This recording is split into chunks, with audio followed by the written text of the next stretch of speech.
जय श्रीमन नारायण। आज हम वर्ण व्यवस्था एवं आश्रम व्यवस्था के बारे में श्रवण करते हैं। वर्ण व्यवस्था के बारे में भगवान श्री कृष्ण गीता में कहते हैं कि मैंने मनुष्यों के लिए 4 वर्णों की रचना की है। ये वर्ण क्या है?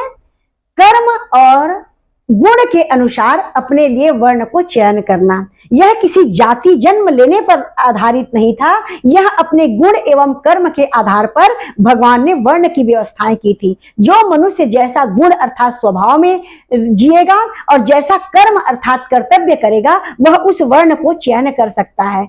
यह मनुष्य के ऊपर आधारित था कि वह कौन सी वर्ण व्यवस्था को अपनाएगा, यह मनुष्य के लिए था।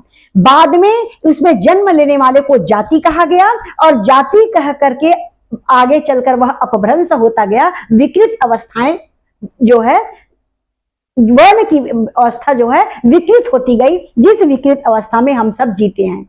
उस वर्ण में भगवान ने 4 वर्णों की रचना की है, जिसको जो है तपस्यामय जीवन, श्रद्धामय जीवन, अध्ययन का जीवन और संस्कार का जीवन और उस संस्कारों को अन्य मनुष्यों को प्रदान करने का जीवन जो जिएगा, वह ब्राह्मण के वर्ण में आता है।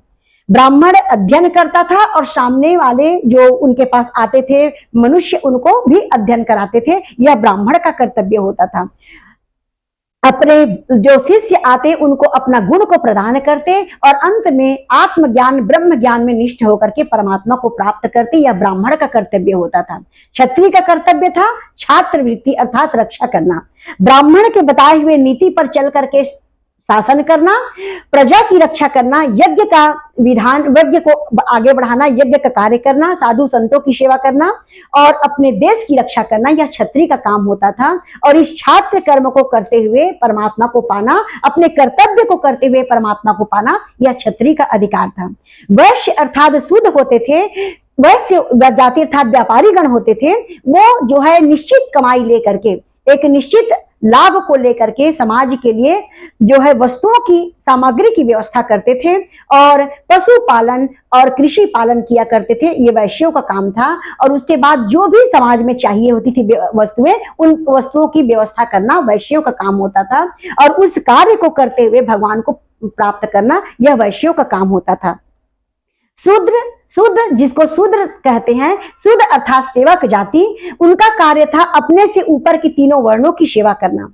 उसमें बहुत ही सरलता और विनम्रता के साथ शूद्र अर्थात सेवक जाति अपने से ऊंचे अपने से ये जो उच्च तीनों वर्ण थे, अपने से ऊपर के जो वर्ण थे, इनकी सेवा करते थे।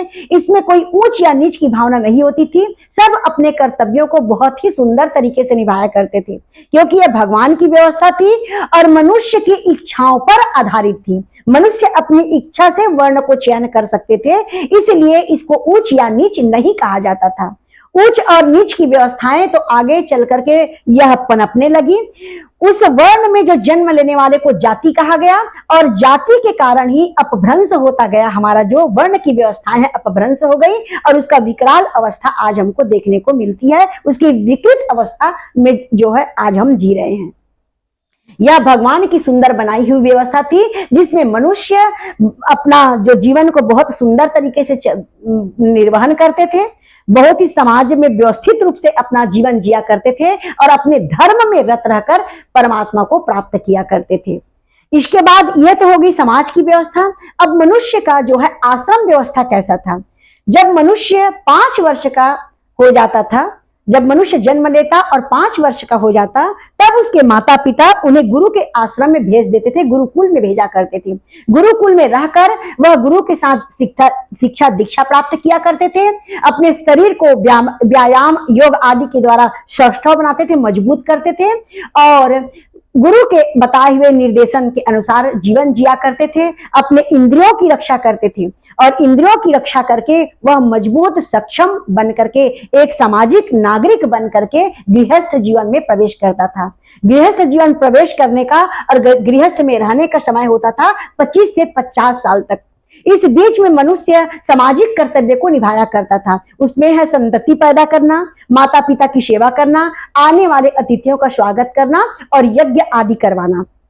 यज्ञ आदि विधान मनुष्य गृहस्थ जीवन में ही रह के करते थे। यह जो है गृहस्थ जीवन सबसे अच्छा आश्रम था, यह सभी आश्रमों का आश्रयदाता था।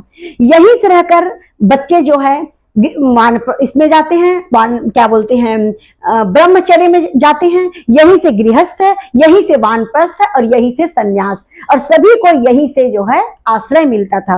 गृहस्थ जीवन को सबसे अच्छा आश्रम बताया गया है। गृहस्थ जीवन में रह करके फिर अपने आने वाले संतति को अपना कर्तव्य अधिकार को दे करके जो है माता पिता वानप्रस्थ की ओर जाते थे। वानप्रस्थ अर्थात अपने आप को आत्मनिरीक्षण करना, तीर्थों की सेवा करना, साधु संतों की सेवा करना, ये वानप्रस्थ जीवन होता था। इसकी समय सीमा बताई गई है 50 से 75 साल तक की वानप्रस्थों का जीवन होता था। इस समय में रहकर अपना आत्मनिरीक्षण करते कि हमने क्या अच्छा किया, हमको और क्या अच्छा करना चाहिए, हमसे क्या गलती हो गई, ये आत्मनिरीक्षण का काम था। साधु संतों के बीच में रहकर अपने पापों का प्रायश्चित करते थे, अपने कर्मों का प्रायश्चित करते थे और साधु संतों के बीच में अपना जीवन बिताया करते थे।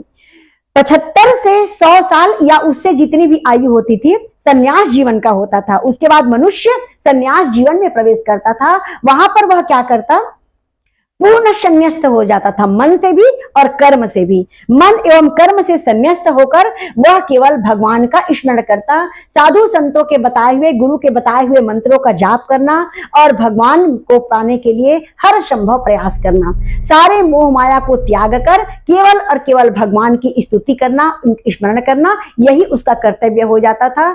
आगे चल करके धीरे धीरे वह जो है आहार को भी त्याग कर देता और आहारों को त्याग करके भगवान को पाने के लिए पूर्ण रूप से जो है अपने को विलय कर देता था। यह सन्यास जीवन होता था। यह वर्ण व्यवस्था और आश्रम व्यवस्था मनुष्य को और मनुष्य के समाज को व्यवस्थित चलाने के लिए था, न कि किसी को ऊंच या नीच कहने के लिए था।